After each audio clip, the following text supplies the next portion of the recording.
नमस्कार दोस्तों, progressive classes में आपका स्वागत है। आज है तारीख 2 अक्टूबर और आज हम डिस्कस करने जा रहे हैं 2 अक्टूबर के महत्वपूर्ण न्यूज़ एवं एडिटोरियल्स को, जो आपके एग्जाम के पॉइंट ऑफ व्यू से बहुत ही ज़्यादा इंपॉर्टेंट है।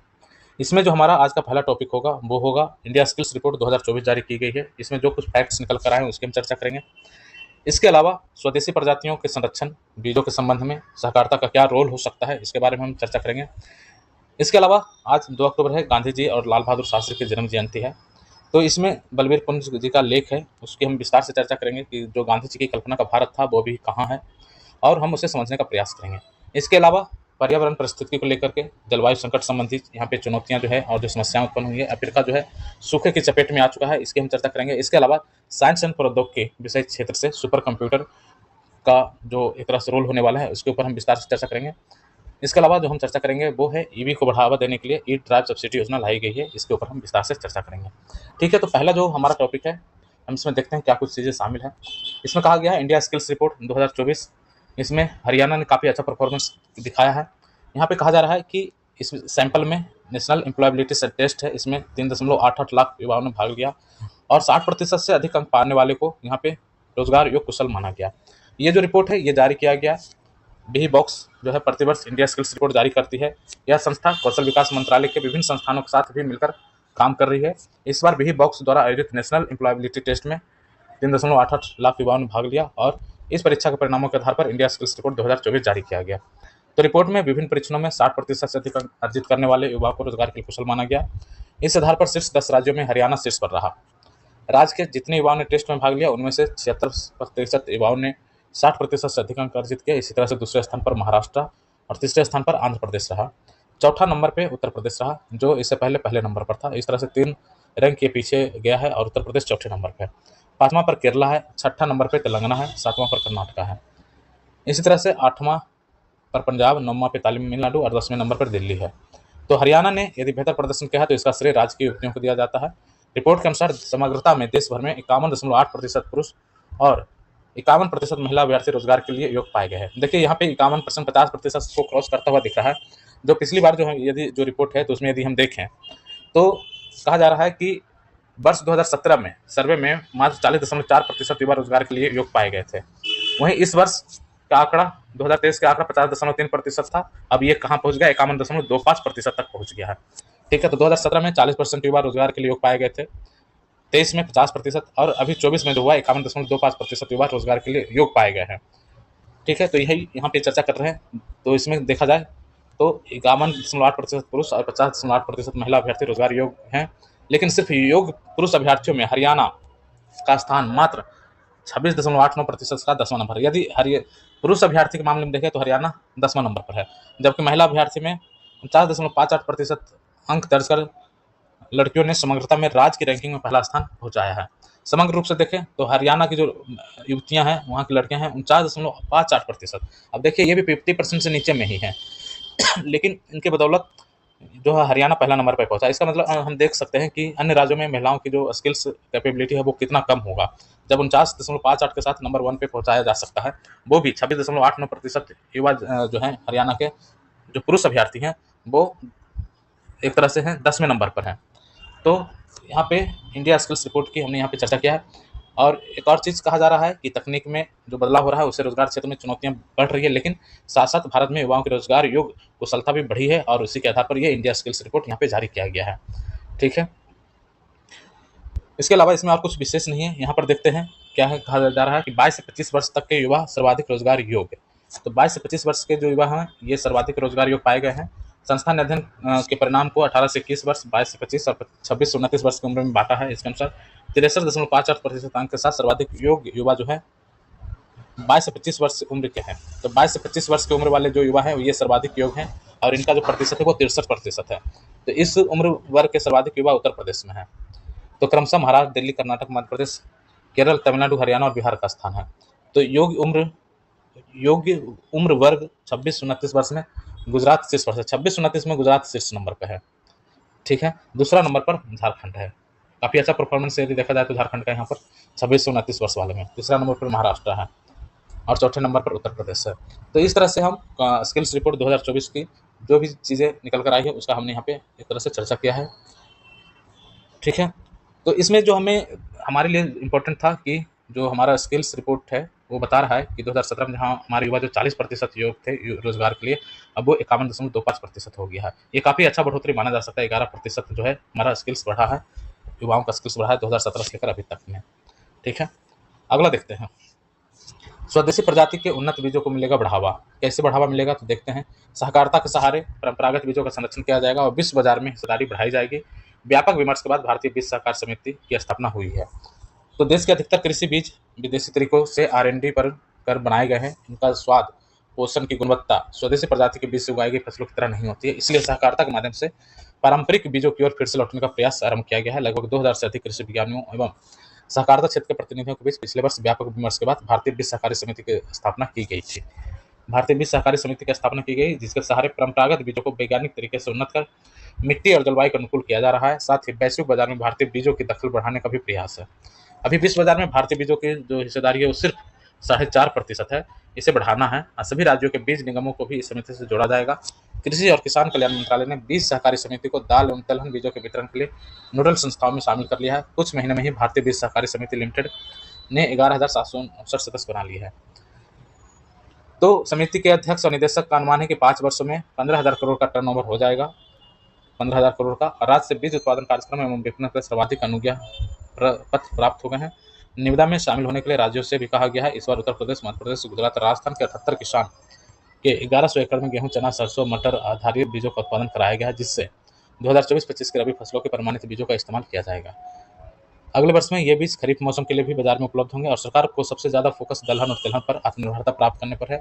इसके लिए बीजों के उत्पादन एवं वितरण का विशेष प्रबंध किया जा रहा है। किसानों को क्या फायदा होगा तो सहकारिता के माध्यम से बीज उत्पादन से जुड़ने वाले किसानों को बीज का मुनाफा सीधे दिया जाएगा।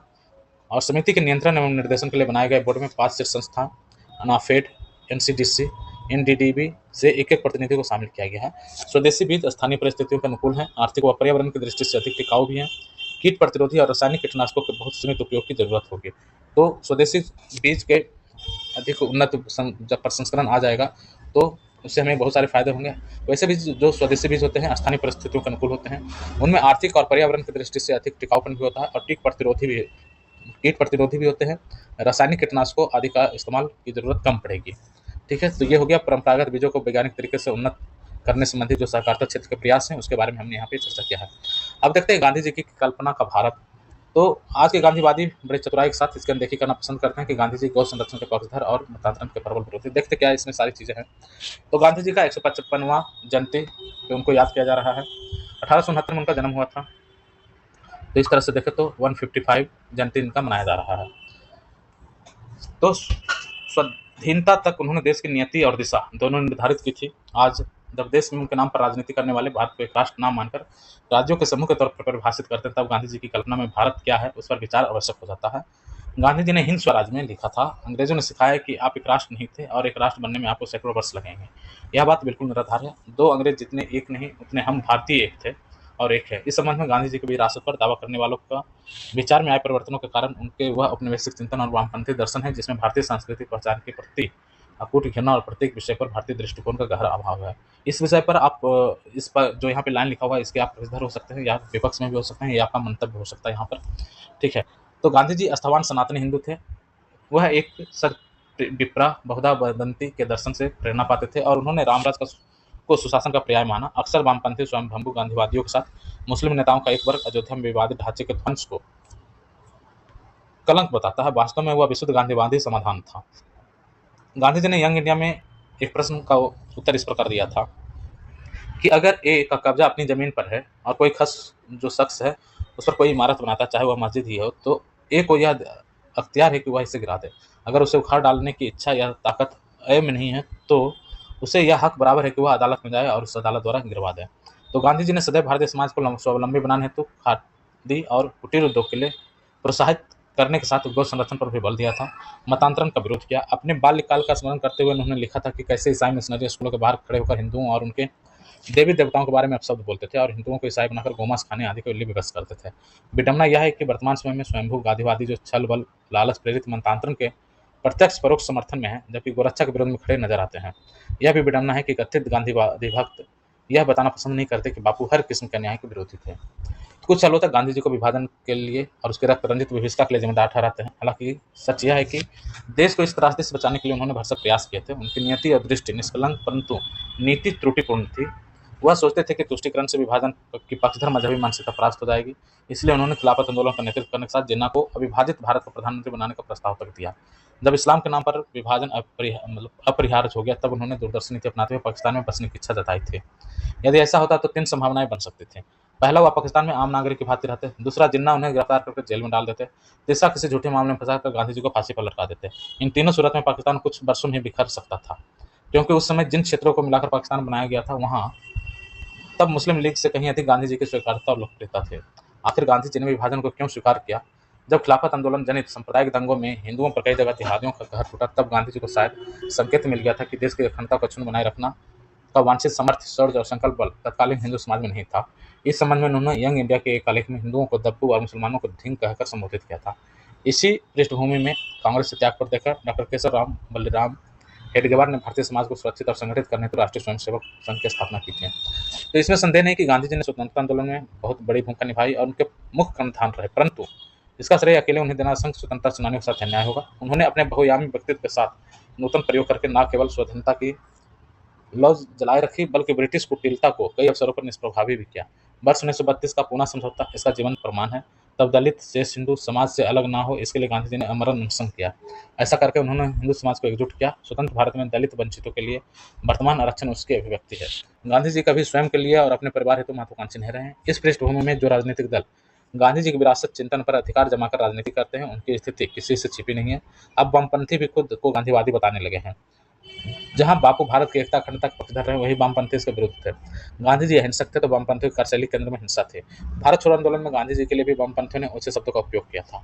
वामपंथियों द्वारा गांधी जी का नाम आलापना उनकी कुटिल राजनीति का हिस्सा है, क्योंकि वे इसके माध्यम से राष्ट्रीय स्वयंसेवक संघ को कटघरे में खड़ा करना चाहते हैं, जो उनके भारत हिंदू विरोधी एजेंडे की पूर्ति में अवरोध बना हुआ है। समग्रता में देखा जाए तो कांग्रेस सहित तमाम स्वयंभू गांधीवादियों के बजाय राष्ट्रीय स्वयंसेवक संघ एवं उसके सहयोगी संगठन और सत्तारूढ़ भाजपा के नीति विचार बापू के सनातनी राष्ट्रवादी दर्शन से कहीं अधिक निकट आते हैं। ये बलबीर कुंज हैं, दृष्टिविद अयोध्या इंसाइक्लोपीडिया ऑफ इंडिया के लेखक हैं। यहाँ से ये काफ़ी इन्होंने बहुत सारी पुस्तकें भी लिखी बलबीर कुंज ने। तो अंतर्राष्ट्रीय इंटरनेशनल रिलेशन में भी इनके बुक्स को काफ़ी पढ़ा जाता है। तो अब ये देखिए, यहाँ पे इनका अपना विचार था और आप इस विचार के पक्ष में भी हो सकते हैं, विपक्ष में हो सकते हैं। मैंने हूबहू इसे रखने का प्रयास किया है और इसी में इसके कारण यहाँ पे हमने अपना कोई भी मंतव्य, ये हमारा अपना कोई विचार नहीं है। इस लेख में जो भी कुछ आया इसके बारे में हमने आपको बताया। ठीक है, अगला देखते हैं। गांधी को समझने का समय। सत्य, अहिंसा और ईमानदारी ही महात्मा गांधी के आदर्श हैं। जब तक हम अहिंसा के प्रयोग से डरते रहेंगे, तब तक अहिंसा की शक्ति को महसूस नहीं कर पाएंगे। कहा जा रहा है कि महात्मा गांधी को समझने के लिए हमारा हृदय निर्मल होना चाहिए। अपने दिल में नफरत पालकर हम गांधी को नहीं समझ सकते। आमतौर पर लोगों को लगता है कि इस दौर में गांधी जी के आदर्शों को अपनाकर जिंदगी नहीं चल सकती। सवाल यह है कि गांधी के आदर्श क्या हैं? सत्य, अहिंसा और ईमानदारी तो गांधी के आदर्श हैं। इसके जरिए गांधी जी समाज में अच्छाई लाना चाहते थे। क्या हम अपने बच्चों को यह शिक्षा देते हैं कि खूब झूठ बोलो, लड़ाई झगड़े करो और बेईमानी के रास्ते पर चलो? जब हम घर में बच्चों को ऐसी शिक्षा नहीं देते हैं, तो फिर क्या कारण कि गांधी के रास्ते को व्यवहारिक नहीं मानते? आमतौर पर यह कहा जाता है कि इस दौर में अगर हम शांत रहेंगे तो समाज इसे हमारी कमजोरी मान लेगा। देखा जाए तो बात गलत नहीं है, और गलत बातों का प्रतिकार करना और शांत रहना दो अलग अलग बातें हैं। अगर हम शांत प्रवृत्ति के हैं और शांति अहिंसा चाहते हैं, तो इसका अर्थ यह नहीं कि हम गलत बातों का प्रतिकार नहीं कर सकते।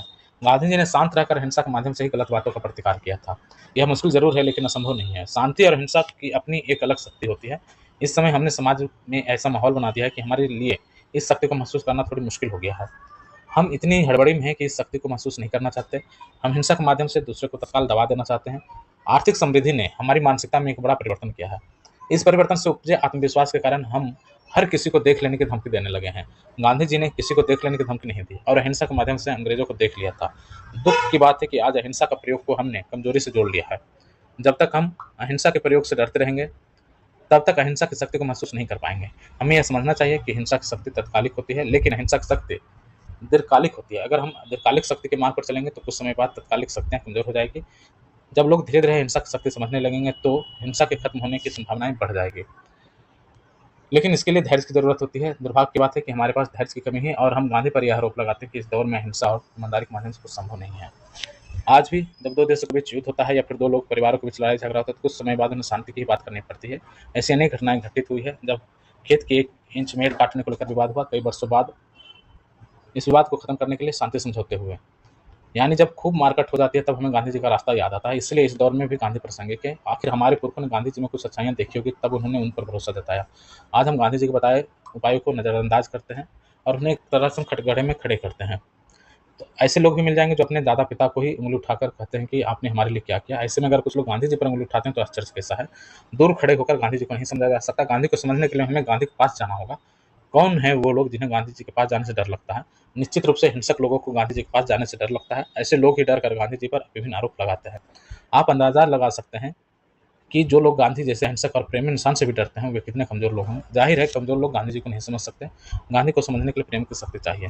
अब देखिए ये पक्ष थोड़ा अलग टाइप का है। यहाँ पे रोहित कौशिक है, इन्होंने अपने पक्ष से इसे लिखा है। तो ठीक है, आप इस पे अपना विचार व्यक्त कीजिएगा, आपको जो भी इसमें अच्छे पॉइंट्स लगे हों। ठीक है? तो व्यावहारिक चीज़ों को यहाँ पे थोड़ा कहने का प्रयास किया गया है। बहुत हद तक बहुत सारी चीज़ें सही हैं। कुछ पे आपके अपने विचार हो सकते हैं। लेकिन जो भी यहाँ पे तर्क प्रस्तुत किया गया गांधी जी के साथ अहिंसा को लेकर के, कि हम ऐसा मानते हैं कि आज के दौर में यह संभव नहीं है। कोई ऐसा नहीं है, हमारे अंदर धैर्य की कमी है और हम हर किसी चीज़ को बहुत जल्दी प्राप्त कर लेना चाहते हैं और इसके लिए हम गलत रास्ते को अपनाते हैं, हिंसा भी करते हैं और उसके बाद हम कहते हैं कि अहिंसा से कुछ भी नहीं हो सकता। तो ये कहीं न कहीं कुछ हमारी कमियाँ हैं, इसके कारण हम गांधी जी को समझ नहीं पा रहे हैं, उनके विचार सिद्धांत को नहीं समझ पा रहे हैं, इनका ऐसा मानना है। अगला देखते हैं, सूखे की चपेट में अफ्रीका। तो गंभीर जो सूखे की स्थिति के बीच भूखमरी का सामना कर रहे अपने निवासियों को मांस उपलब्ध कराने के लिए अफ्रीकी देश नामीबिया ने 83 और जिम्बाब्वे ने 200 हाथियों को मारने की घोषणा की है। देखिए कितना खराब स्थिति आ गया कि भूखमरी का सामना कर रहे हैं वहाँ के निवासी और उनको मांस उपलब्ध कराने के लिए हाथियों को मारने का निर्देश दिया गया है नामीबिया और जिम्बाब्वे में। तो बढ़ते तापमान और सूखे के कारण भोजन और पानी के लिए अफ्रीका में मनुष्य और वन्यजीवों के बीच संसाधनों के लिए प्रतिस्पर्धा बढ़ गई है। यह परिदृश्य चार्ल्स डार्विन के योगदान की उत्तरजीविता सिद्धांत को प्रदर्शित करती है, जहाँ केवल सबसे सक्षम और अनुकूलित जीव ही जीवित रह सकते हैं। संयुक्त राष्ट्र विश्व खाद्य कार्यक्रम के अनुसार अफ्रीका इसमें गंभीर सूखे का सामना कर रहा है। अफ्रीका के 6 देश Botswana, Lesotho, Namibia, Malawi, Zambia और जिम्बाब्वे के लाखों लोग पानी, भोजन और आजीविका के खतरे से जूझ रहे हैं। नामीबिया ने गत 22 मई को सूखे के कारण राष्ट्रीय आपातकाल की घोषणा की थी। इस सूखे की भयावता इतनी कि नामीबिया की लगभग सभी प्रमुख फसलें नष्ट हो चुकी हैं। चारे की गंभीर कमी है, तापमान में वृद्धि के कारण मवेशी मर रहे हैं। संयुक्त राष्ट्र की रिपोर्ट के अनुसार नामीबिया के लगभग 84% खाद्य संसाधन पहले ही समाप्त हो चुके हैं, जिससे देश में व्यापक खाद्य संकट उत्पन्न हो गया है। इस संकट का इतना विकराल है कि लोग अपनी भूख मिटाने के लिए जंगली जानवरों का शिकार कर रहे हैं। नामीबिया का संविधान नागरिकों को आपातकालीन स्थितियों में प्राकृतिक संसाधनों के उपयोग की अनुमति देता है, जिसके चलते भोजन के लिए जंगली जानवरों का शिकार करना यहाँ एक कानूनी विकल्प बन गया है। विशेषज्ञों का अनुमान है अक्टूबर 2024 से मार्च 25 के बीच में नामीबिया में खाद्य सुरक्षा की स्थिति और गंभीर हो जाएगी और इस दौरान 12.6 लाख लोग गंभीर खाद्य सुरक्षा का सामना करेंगे। जिम्बाब्वे भी इस तरह के आपदा से जूझ रहा है। वहाँ अल नीनो के कारण सूखा पड़ा है, जिसने देश की आधी से अधिक फसलें बर्बाद कर दी है। भोजन की कमी को देखते हुए सरकार ने 200 हाथियों को मारकर खाने का आदेश दिया है। तो वन्य जीव को मारकर खाने के बाद यह निर्णय न केवल मानव जीवन के लिए एक अस्थायी समाधान है, बल्कि देश के जैव विविधता और पर्यावरण पर दीर्घकालिक नकारात्मक प्रभाव डाल सकता है। ऐसे में अंतर्राष्ट्रीय समुदाय के लिए जरूरी है कि वह मानवीय सहायता के माध्यम से इन देशों को दीर्घकालिक और टिकाऊ समाधान प्रदान करें, ताकि प्राकृतिक संसाधनों और पारिस्थितिक तंत्र को बचाते हुए लोगों की खाद्य आवश्यकताओं को पूरा किया जा सके। तो काफ़ी अलार्मिंग यहाँ पे क्लाइमेट को लेकर के न्यूज़ था, अफ्रीका में जो चीज़ें हो रही है उसको लेकर के। ठीक है, अगला देखते हैं, सुपर कंप्यूटर गढ़ेंगे भारत की नई छवि।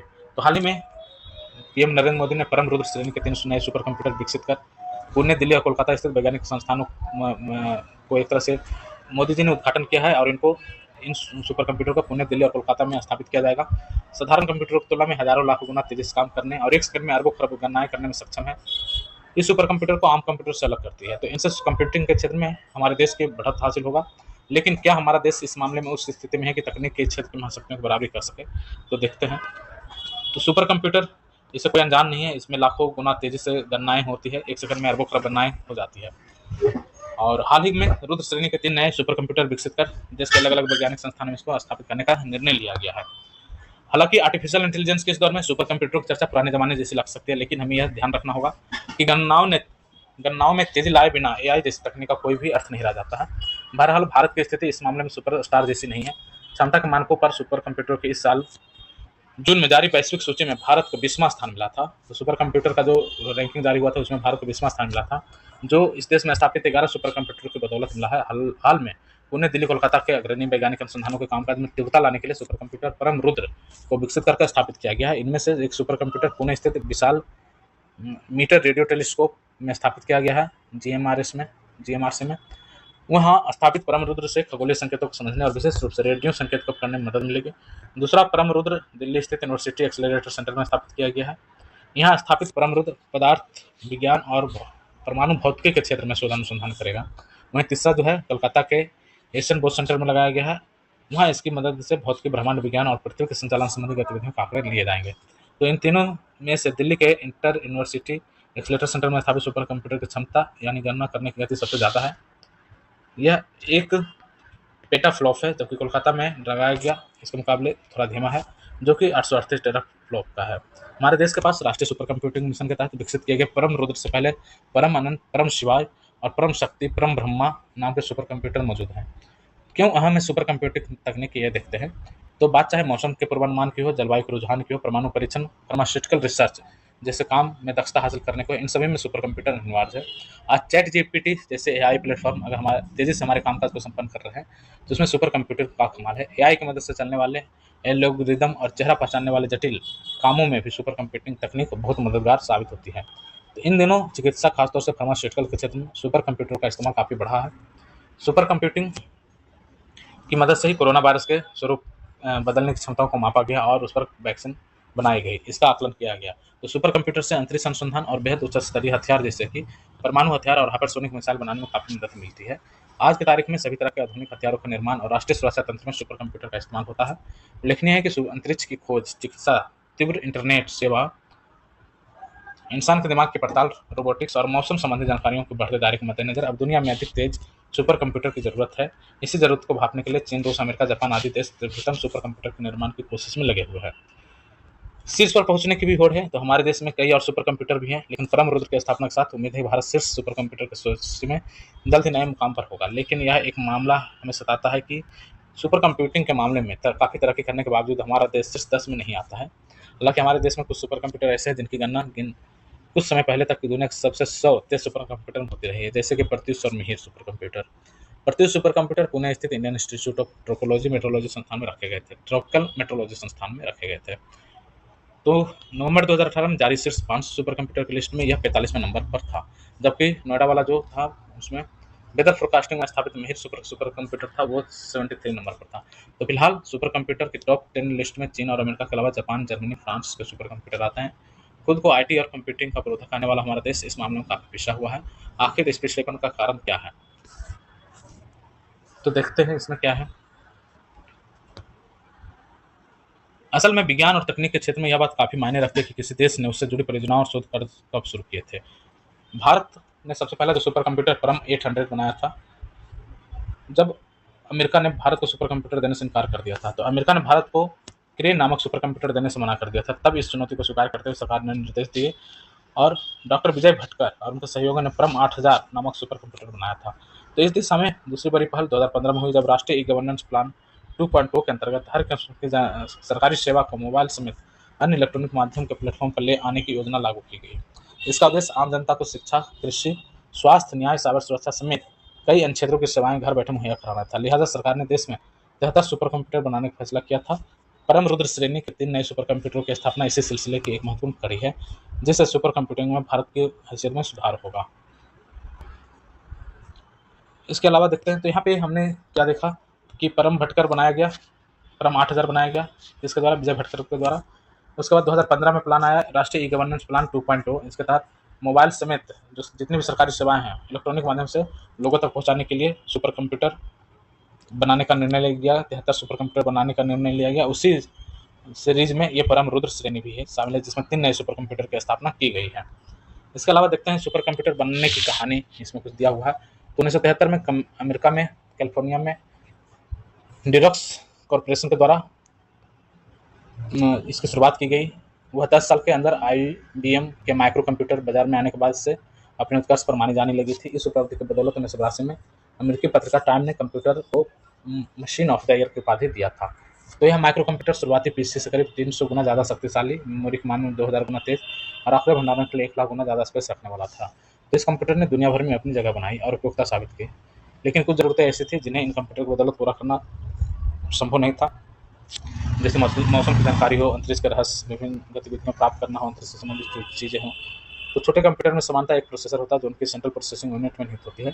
ये कंप्यूटर एक समय से ज़्यादा आंकड़े का ना तो संग्रह करता है, ना ही तेज़ी से गणना करता है। तो विशेष रूप से भूकंप, मौसम, कृषि, दवा जैसे जुड़े शोध, बायोटेक्नोलॉजी, डीएनए मैपिंग आदि की जानकारियों का विश्लेषण करके तीव्रता से रिजल्ट निकालना भी इनके बस में नहीं है। तो इसी ज़रूरत को चलते हुए सुपर कंप्यूटर को लाया गया। सुपर कंप्यूटर मल्टी प्रोसेसर का एक बड़ा समूह कहा जा सकता है, जिसमें मेगा, गीगा, टेराफ्लॉप का अर्थ 1 टेराफ्लॉप का अर्थ 1 सेकंड में 1 खरब गणनाएँ करना है और पेटाफ्लॉप की गति से लाखों करोड़ों गणनाएँ एक ही वक़्त में कुछ सेकंड में ही की जा सकती है। तो इसी के साथ इसमें अनेक परतों में मेमोरी का संग्रह भी हो सकता है। स्मृति समझाने की एक पूरी व्यवस्था इसमें बनाई जाती है। इसकी सहायता से उपलब्ध समस्त डाटा को एक साथ पढ़ा जा सकता है, उनसे परिणाम निकाले जा सकते हैं और खरबों गणनाएँ 1 सेकंड में की जा सकती है। तो मल्टी प्रोसेसर मेमोरी लेयर्स और गणनाओं की तीव्र गति के आधार पर ही हम पीसी और सुपर कंप्यूटर में विभेद करते हैं। एक छोटा-सा उदाहरण इस मामले में यह दिया जा सकता है कि मौसम से संबंधित विशाल डाटा के आधार पर कुछ ही सेकंड में हमें कोई निष्कर्ष निकालना हो तो शायद 1 लाख साधारण कंप्यूटर एक साथ काम करने का पर भी परिणाम नहीं देंगे, लेकिन एक सुपर कंप्यूटर ऐसा पलक झपकते ही कर देगा। इसलिए सुपर कंप्यूटर की उपलब्धि को किसी भी सूरत में कम आंकने की गलती नहीं करनी चाहिए। तो ये सुपर कंप्यूटर के इंपॉर्टेंस और उसका डेवलपमेंट के बारे में यहाँ पे हमने चर्चा किया। अगला है टॉपिक, ईवी को बढ़ावा देने के लिए पीएम ई ड्राइव सब्सिडी योजना शुरू किया गया है। सरकार ने मंगलवार को 10,900 करोड़ रुपए का परिव्यय के साथ पीएम ई ड्राइव योजना शुरू किया है। इस परियोजना का मकसद भारत में इलेक्ट्रिक वाहन को तेजी से अपनाना, चार्जिंग इंफ्रास्ट्रक्चर की स्थापना और ईवी मैन्युफैक्चरिंग इकोसिस्टम के विकास को प्रोत्साहन देना है। यह योजना 2026 तक लागू की जाएगी। इसके साथ ही 1 अप्रैल 2024 से 30 सितंबर 2024 तक के लिए लागू की जा रही ईएमपीएस इलेक्ट्रिक गतिशीलता संवर्धन योजना को पीएम ई ड्राइव योजना में शामिल कर लिया जाएगा। तो पीएम ई ड्राइव योजना के तहत इलेक्ट्रिक दोपहिया वाहन के लिए सब्सिडी बैटरी पावर के आधार पर 5,000 रुपये प्रति किलोवाट दिया जाएगा। योजना को दूसरे वर्ष में से आधा करके 2,500 रुपया किया जाएगा, लगभग 5,000 रुपये से। हाँ, तो इस समय ओला, टीवीएस, एथर एनर्जी, हीरो, वीडा और चेतक बजाज जैसी कंपनियों को बैटरी क्षमता 2.88 से 4 किलोवाट घंटे तक है। इसके वाहनों की कीमत 90,000 रुपये से 1.5 लाख रुपये है। तो भारतीय उद्योग मंत्रालय में अतिरिक्त सचिव ने कहा कि पूरी प्रक्रिया को सहज बनाने के लिए एक मोबाइल ऐप पेश किया जाएगा, जिसके जरिए योजना के तहत सब्सिडी प्राप्त करने के लिए ई वाउचर बनाया जा सकेगा। उन्होंने कहा कि एक आधार के लिए एक वाहन की अनुमति होगी, जैसे ही वाहन बिकेगा ई वाउचर तैयार हो जाएगा। तो इस तरह से आज का हमारा पूरा ट्यूटोरियल था और जितना भी न्यूज़ था इसे हमने डिस्कस किया है करके, और इसमें काफ़ी चीज़ हमें जानने सुनने को मिला, काफ़ी सारे डायमेंशंस हमें सीखने को मिले हैं। इसका इस्तेमाल हम अपने प्री, मेंस और इंटरव्यू तीनों में ही कर सकते हैं। ये आपके माइंड को एक तरह से, यदि आप डेली एडिटोरियल और न्यूज़ पढ़ते हो तो बहुत सारे पक्ष, बहुत सारे डायमेंशंस आप सीख पाते हैं। तो ठीक है, हम कल ऐसे ही किसी न्यूज़ और आर्टिकल के साथ आपके साथ मिलते हैं। तब तक के लिए धन्यवाद, जय हिंद। और आपसे रिक्वेस्ट है कि प्लीज़ चैनल को सब्सक्राइब करें और अपने दोस्तों के साथ इसे शेयर करें। Thank you very much.